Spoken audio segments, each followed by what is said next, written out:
That allows for my mind to run around with my ear up to the ground. I'm searching. Welcome back to another video. तो आप सभी कैसे हैं? I hope आप सभी ठीक होंगे। अगर आपने मेरा चैनल अभी तक सब्सक्राइब नहीं किया तो सब्सक्राइब कर दें। इससे ये होगा कि मैं यूट्यूब पर जैसे वीडियो अपलोड करूँगा वो आप तक नोटिफिकेशन आ जाया करेगा। तो चलते हैं वीडियो की टॉपिक की तरफ। आपने टाइटल एंड थंबनेल देखकर आप समझ ही गए होंगे कि किस टॉपिक पर बात होने वाली है। स्टीरॉयड्स। स्टीरॉयड्स क्या होते हैं? Why use in body building and patients? Because steroids दो किस्म के होते हैं, एक होता है एनाबॉलिक, एक होता है कार्डियोलिसिस्ट। अब जो एनाबॉलिक है वो तो सबको पता है वो किस लिए होता है, और जो कार्डियोलिस्टिक है वो अब किसी को नहीं पता। असल में एक ये आर्टिफिशियल टेस्टोस्टेरोन्स होते हैं। आर्टिफिशियल टेस्टोस्टेरोन्स इसलिए इस्तेमाल किए जाते हैं कि जब एक पेशेंट को कोई बीमारी हो जाती है, गैस करें कि जैसे मसल लूज़ हो जाता है उनका, ठीक है, तो मसल बिल्कुल लूज़ हो जाता है तो वो काम करना छोड़ जाते हैं। तो डॉक्टर उसे ये सजेस्ट करते हैं कि आप स्टीरॉयड्स लें, उसके अलावा आप कोई हल नहीं है। तो इसका जितने भी स्टेट्स वगैरह होते हैं वो सारा कुछ होता है हमारे हॉस्पिटल के एमडीए के पास। स्टीरॉयड्स के सारा रद्द-ए-अमल, सारा कुछ स्टीरॉयड्स एमडीए को ही पता होता है। अब जैसे आपका ये मसल लॉस हो जाए, ठीक है, तो उसे यूज़ करेंगे स्टीरॉयड्स। स्टीरॉयड से ये होता है फिर मसल हो जाते हैं काम करना जो भी ना करें। तो ये हो गया स्टीरॉयड कार्डियोलिस्टिक। और एक होता है स्टीरॉयड्स एनाबॉलिक जो इस्तेमाल किए जाते हैं बॉडी बिल्डिंग में। तो बॉडी बिल्डिंग में क्यों इस्तेमाल किए जाते हैं तो मैं आपको ये बताता हूँ। स्टीरॉयड एनाबॉलिक ऐसी चीज़ है कि जो हम डेली के रूटीन में हमारी बॉडी के अंदर 5 से 7 ml टेस्टोस्टेरोन्स होते हैं, रोज़ प्रोड्यूस होते हैं 7 से 5 ml। लेकिन अगर हम स्टीरॉयड्स का एक इंजेक्शन लगाते हैं तो उससे 100 ml टेस्टोस्टेरोन्स हमारी बॉडी में प्रोड्यूस हो जाते हैं। तो आप यहीं से कंपेयर करें कि कहाँ 5 से 7 ml और कहाँ से 100 ml। तो अब आप इसके साइड इफ़ेक्ट मैं आपको लास्ट में जाके बताऊंगा। तो पहले इसके बेनिफिट आपको बताता हूँ, जबकि वो बेनिफिट एक मुतहिद एक तरीक तक हैं। उसके ये बेनिफिट होते हैं कि आप जैसे वो इस्तेमाल करते हैं टेस्टोस्टेरोन्स जो होते हैं आर्टिफिशियल, जो हम इंजेक्शन के ज़रिए अपने अंदर पहुंचाते हैं, ठीक है। तो जब हम वो आर्टिफिशियल टेस्टोस्टेरोन पहुंचाते हैं तो जो हमारे नेचुरल प्रोड्यूस हो रहे होते हैं वो उसी टाइम ही बंद हो जाते हैं, उसी टाइम ही प्रोड्यूस होना बंद हो जाते हैं।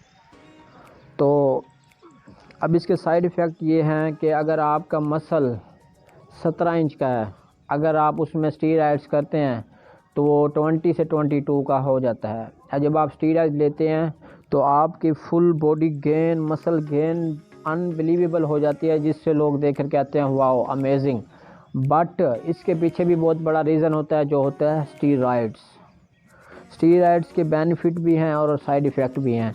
बेनिफिट ये हैं कि जब तक आप यंग एज में होंगे तो स्टीरॉयड्स आपके साथ हैं। उससे ये होगा कि मसल गेन हो जाएगा, मसल वेट गेन हो जाएगा, फुल पम्प बॉडी होगी, जैसे मिस्टर ओलंपिया वगैरह। अब जो जोलिंडर डेथ सीन आप देख सकते हैं खुद। तो अब इसके साइड इफ़ेक्ट ये हैं कि जब आप 40 तक की एज तक जाते हैं, 40 तक की एज तक आपके स्टीरॉयड्स वगैरह सही हैं बिल्कुल। जो आप आर्टिफिशियल ले रहे हैं, नेचुरल तो प्रोड्यूसिंग बिल्कुल बंद हो जाती है, नेचुरल तो बिल्कुल बंद हो जाती है। जब आप आर्टिफिशियल स्टीरॉयड लेते हैं तो आप बिल्कुल एनर्जी फुल खुद को यूज़ करते हैं, खुद को ऐसा महसूस करते हैं कि आप कुछ भी कर लेंगे। लेकिन ऐसी मोटिवेशन का, ऐसी एनर्जी का क्या फ़ायदा जिसकी एक मुत्तहिद हो।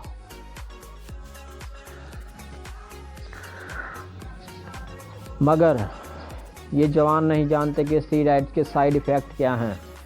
जब एक साइड इफ़ेक्ट स्टीरॉयड्स के होते हैं, स्टीरॉयड से बाल झड़ने लग जाते हैं, आँखों में हल्के हो जाते हैं, किडनियाँ ख़राब हो जाती हैं।